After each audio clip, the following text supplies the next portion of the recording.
Hi, well, I'm Tone Milazzo. I'm from San Diego, California, by way of New York City once upon a time, and I'm an author. So, The Faith Machine from Running Wild Press, May 10th, 2020. The elevator pitch is, what if the X-Men were in the X-Files?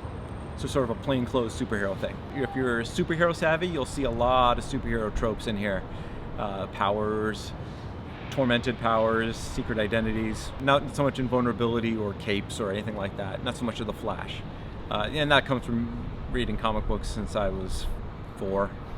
And it's always going to be a part of me somewhere in my work. I would love to call this psychic espionage because that's really what it is. It's spies with psychic powers in a world where psychic powers are have been absorbed by the intelligence community. The titular Faith Machine was a Soviet program to weaponize religion. So they created these devices and they gave them to dangerous religious leaders around the world in order to exploit their own population and sort of discredit the belief in religion across the world.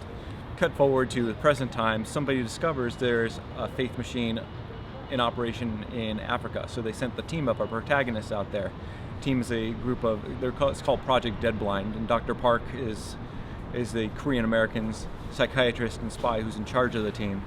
He takes his agents to go into the Africa and try and reclaim it, try and salvage it and deconstruct it. Everything goes badly.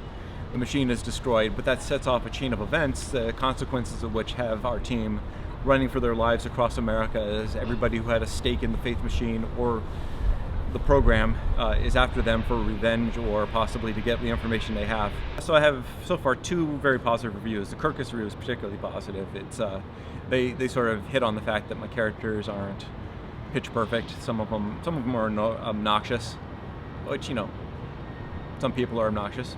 I've been told I am. The Kirkus review in particular pointed out that it is using superhero and spy tropes with the tongue firmly placed in cheek, and that's exactly where I come from. They also said that the characters are likable if not embraceable.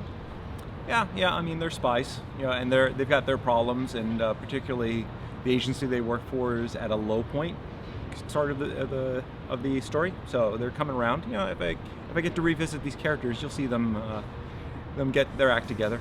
One of my beta readers for the Faith Machine said, you know, this would make a good role-playing game, and I was like, well, I've got all this world building I did, right? Because when I had an agent, she had me outline 2 more books because the magic phrase is standalone novel with serious potential. So I had 2 more sets of adversaries and settings and stuff like that to pull from, not to mention all the notes that I'd accumulated for other things that I never got around to using. So the role-playing game was pretty much done. As for me, I'm at tonemilazzo.com. Tone Milazzo is not a common name, so I pretty much own Tone Milazzo on all the social media. So yeah, I'm on Twitter, Facebook, Goodreads. It'll be available on ebook and print on demand, and any bookstore any place you buy books.